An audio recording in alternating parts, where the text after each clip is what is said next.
सभी का फिर से स्वागत है। आज शुक्रवार है, यानी माँ लक्ष्मी का दिन है। आज हम माँ लक्ष्मी की पूजा अर्चना करते हैं तथा उनके मंत्रों का जाप करते हैं।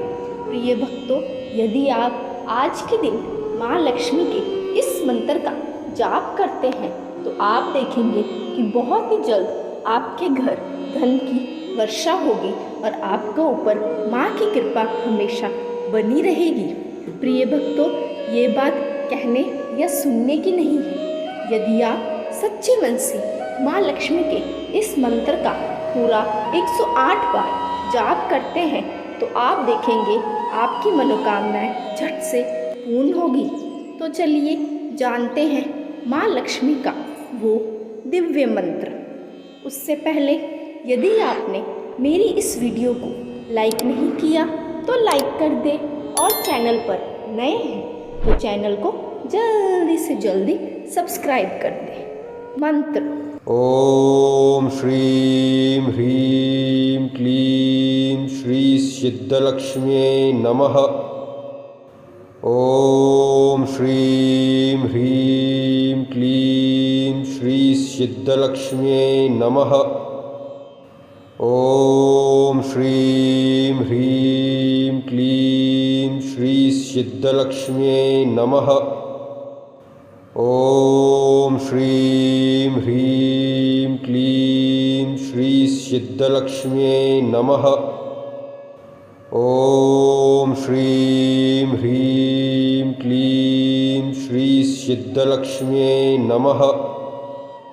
ओम श्रीं ह्रीं क्लीं श्री सिद्धलक्ष्म्यै नमः। ओम श्रीं ह्रीं क्लीं श्री सिद्धलक्ष्म्यै नमः। ओम श्रीं ह्रीं क्लीं श्री सिद्धलक्ष्म्यै नमः। ओम श्रीं ह्रीं क्लीं श्री सिद्धलक्ष्म्यै नमः। ओम श्रीं ह्रीं क्लीं श्री सिद्धलक्ष्म्यै नमः। ओम श्रीं ह्रीं क्लीं श्री सिद्धलक्ष्म्यै नमः। ओम श्रीं ह्रीं क्लीं श्री सिद्धलक्ष्म्यै नमः। ओम श्रीं ह्रीं क्लीं श्री सिद्धलक्ष्म्यै नमः। ओम श्रीं ह्रीं क्लीं श्री सिद्धलक्ष्म्यै नमः। ओम श्रीं ह्रीं क्लीं श्री सिद्धलक्ष्म्यै नमः। ओम श्रीं ह्रीं क्लीं श्री सिद्धलक्ष्म्यै नमः। ओम श्रीं ह्रीं क्लीं श्री सिद्धलक्ष्म्यै नमः। ओम श्रीं ह्रीं क्लीं श्री सिद्धलक्ष्म्यै नमः। ओम श्रीं ह्रीं क्लीं श्री सिद्धलक्ष्म्यै नमः। ओम श्रीं ह्रीं क्लीं श्री सिद्धलक्ष्म्यै नमः। ओम श्रीं ह्रीं क्लीं श्री सिद्धलक्ष्म्यै नमः। ओम श्रीं ह्रीं क्लीं श्री सिद्धलक्ष्म्यै नमः। ओम श्रीं ह्रीं क्लीं श्री सिद्धलक्ष्म्यै नमः। ओम श्रीं ह्रीं क्लीं श्री सिद्धलक्ष्म्यै नमः। ओम श्रीं ह्रीं क्लीं श्री सिद्धलक्ष्म्यै नमः। ओम श्रीं ह्रीं क्लीं श्री सिद्धलक्ष्म्यै नमः। ॐ श्रीं ह्रीं क्लीं श्रीसिद्धलक्ष्म्यै नमः।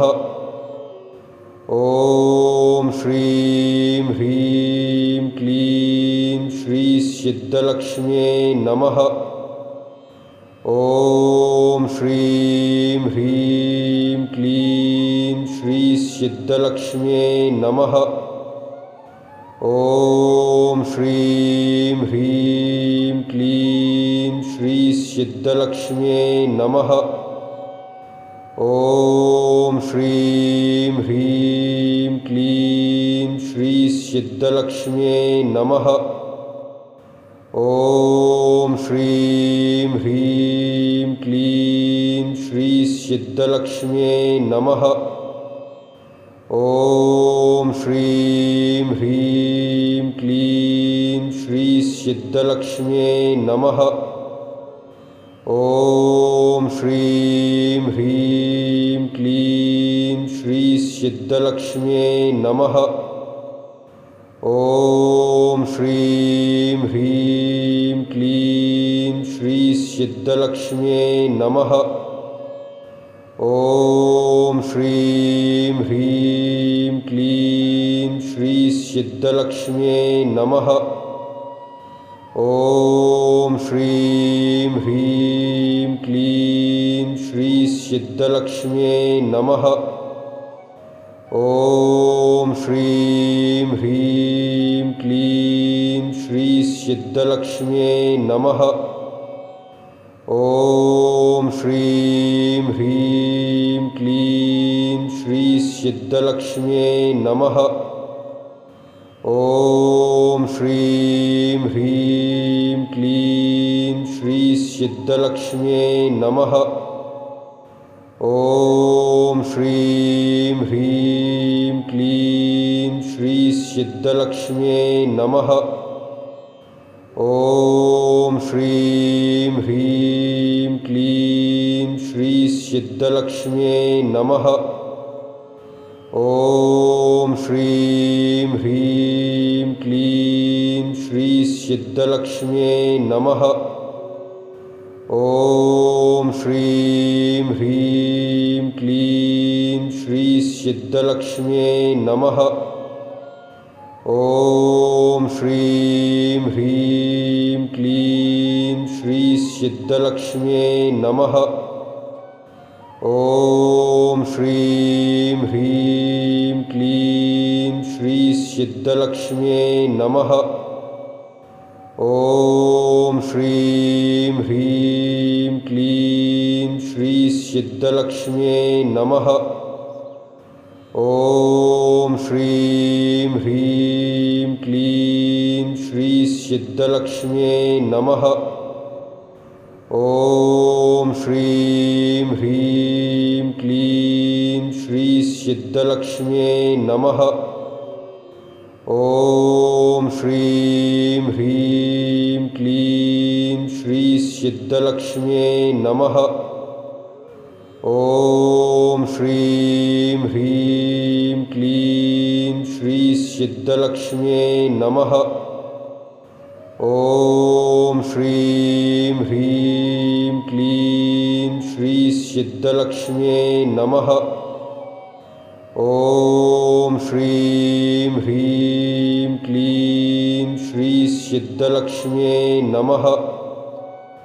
ॐ श्रीं ह्रीं क्लीं श्रीसिद्धलक्ष्म्यै नमः। ॐ श्रीं ह्रीं क्लीं श्रीसिद्धलक्ष्म्यै नमः।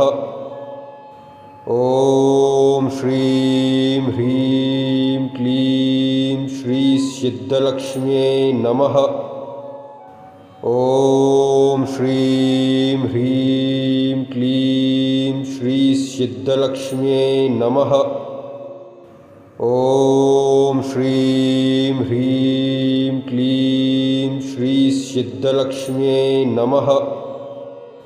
ॐ श्रीं ह्रीं क्लीं श्रीसिद्धलक्ष्म्यै नमः।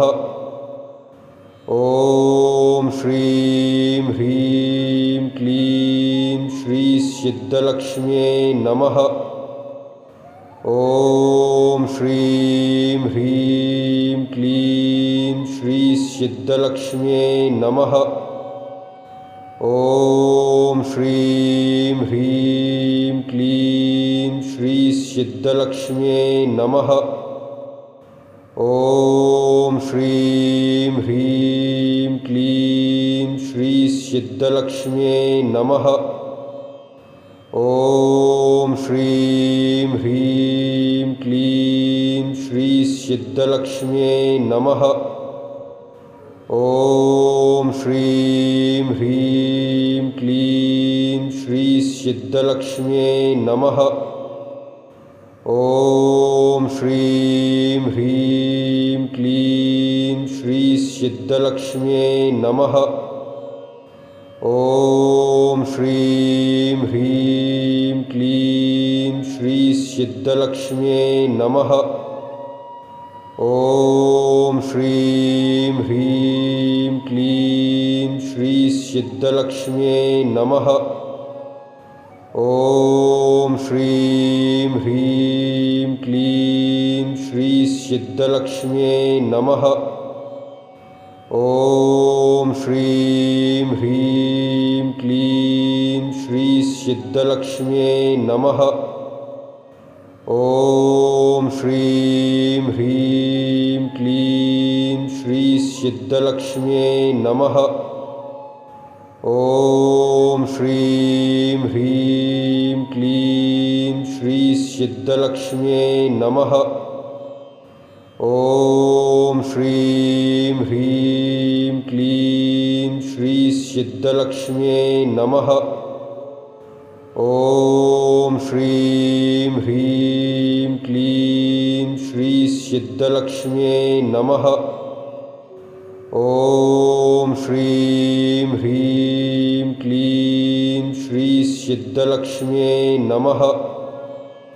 ॐ श्रीं ह्रीं क्लीं श्रीसिद्धलक्ष्म्यै नमः। ॐ श्रीं ह्रीं क्लीं श्रीसिद्धलक्ष्म्यै नमः। ॐ श्रीं ह्रीं क्लीं श्रीसिद्धलक्ष्म्यै नमः।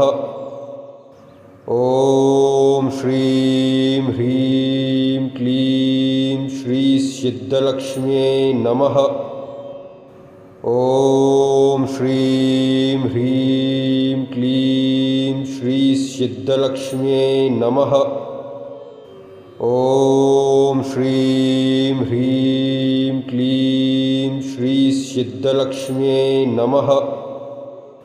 ॐ श्रीं ह्रीं क्लीं श्रीसिद्धलक्ष्म्यै नमः। ॐ श्रीं ह्रीं क्लीं श्रीसिद्धलक्ष्म्यै नमः। ॐ श्रीं ह्रीं क्लीं श्रीसिद्धलक्ष्म्यै नमः। ॐ श्रीं ह्रीं क्लीं श्रीसिद्धलक्ष्म्यै नमः। ॐ श्रीं ह्रीं क्लीं श्रीसिद्धलक्ष्म्यै नमः। ॐ श्रीं ह्रीं क्लीं श्रीसिद्धलक्ष्म्यै नमः। ॐ श्रीं ह्रीं क्लीं श्रीसिद्धलक्ष्म्यै नमः। ॐ श्रीं ह्रीं क्लीं श्रीसिद्धलक्ष्म्यै नमः। ॐ श्रीं ह्रीं क्लीं श्रीसिद्धलक्ष्म्यै नमः। ॐ श्रीं ह्रीं क्लीं श्रीसिद्धलक्ष्म्यै नमः। ॐ श्रीं ह्रीं क्लीं श्रीसिद्धलक्ष्म्यै नमः। ॐ श्रीं ह्रीं क्लीं श्रीसिद्धलक्ष्म्यै नमः। ॐ श्रीं ह्रीं क्लीं श्रीसिद्धलक्ष्म्यै नमः। ॐ श्रीं ह्रीं क्लीं श्रीसिद्धलक्ष्म्यै नमः। ॐ श्रीं ह्रीं क्लीं श्रीसिद्धलक्ष्म्यै नमः। ॐ श्रीं ह्रीं क्लीं श्रीसिद्धलक्ष्म्यै नमः। ॐ श्रीं ह्रीं क्लीं श्रीसिद्धलक्ष्म्यै नमः। ॐ श्रीं ह्रीं क्लीं श्रीसिद्धलक्ष्म्यै नमः। ॐ श्रीं ह्रीं क्लीं श्रीसिद्धलक्ष्म्यै नमः। ॐ श्रीं ह्रीं क्लीं श्रीसिद्धलक्ष्म्यै नमः। ॐ श्रीं ह्रीं क्लीं श्रीसिद्धलक्ष्म्यै नमः। ॐ श्रीं ह्रीं क्लीं श्रीसिद्धलक्ष्म्यै नमः। ॐ श्रीं ह्रीं क्लीं श्रीसिद्धलक्ष्म्यै नमः। ॐ श्रीं ह्रीं क्लीं श्रीसिद्धलक्ष्म्यै नमः। ॐ श्रीं ह्रीं क्लीं श्रीसिद्धलक्ष्म्यै नमः। ॐ श्रीं ह्रीं क्लीं श्रीसिद्धलक्ष्म्यै नमः। ॐ श्रीं ह्रीं क्लीं श्रीसिद्धलक्ष्म्यै नमः। ॐ श्रीं ह्रीं क्लीं श्रीसिद्धलक्ष्म्यै नमः। ॐ श्रीं ह्रीं क्लीं श्रीसिद्धलक्ष्म्यै नमः। ॐ श्रीं ह्रीं क्लीं श्रीसिद्धलक्ष्म्यै नमः। ॐ श्रीं ह्रीं क्लीं श्रीसिद्धलक्ष्म्यै नमः। ॐ श्रीं ह्रीं क्लीं श्रीसिद्धलक्ष्म्यै नमः। ॐ श्रीं ह्रीं क्लीं श्रीसिद्धलक्ष्म्यै नमः। ॐ श्रीं ह्रीं क्लीं श्रीसिद्धलक्ष्म्यै नमः। ॐ श्रीं ह्रीं क्लीं श्रीसिद्धलक्ष्म्यै नमः। ॐ श्रीं ह्रीं क्लीं श्रीसिद्धलक्ष्म्यै नमः। ॐ श्रीं ह्रीं क्लीं श्रीसिद्धलक्ष्म्यै नमः। ॐ श्रीं ह्रीं क्लीं श्रीसिद्धलक्ष्म्यै नमः। ॐ श्रीं ह्रीं क्लीं श्रीसिद्धलक्ष्म्यै नमः। ॐ श्रीं ह्रीं क्लीं श्रीसिद्धलक्ष्म्यै नमः। ॐ श्रीं ह्रीं क्लीं श्रीसिद्धलक्ष्म्यै नमः। ॐ श्रीं ह्रीं क्लीं श्रीसिद्धलक्ष्म्यै नमः। ॐ श्रीं ह्रीं क्लीं श्रीसिद्धलक्ष्म्यै नमः। ॐ श्रीं ह्रीं क्लीं श्रीसिद्धलक्ष्म्यै नमः। ॐ श्रीं ह्रीं क्लीं श्रीसिद्धलक्ष्म्यै नमः। ॐ श्रीं ह्रीं क्लीं सिद्धलक्ष्म्यै नमः।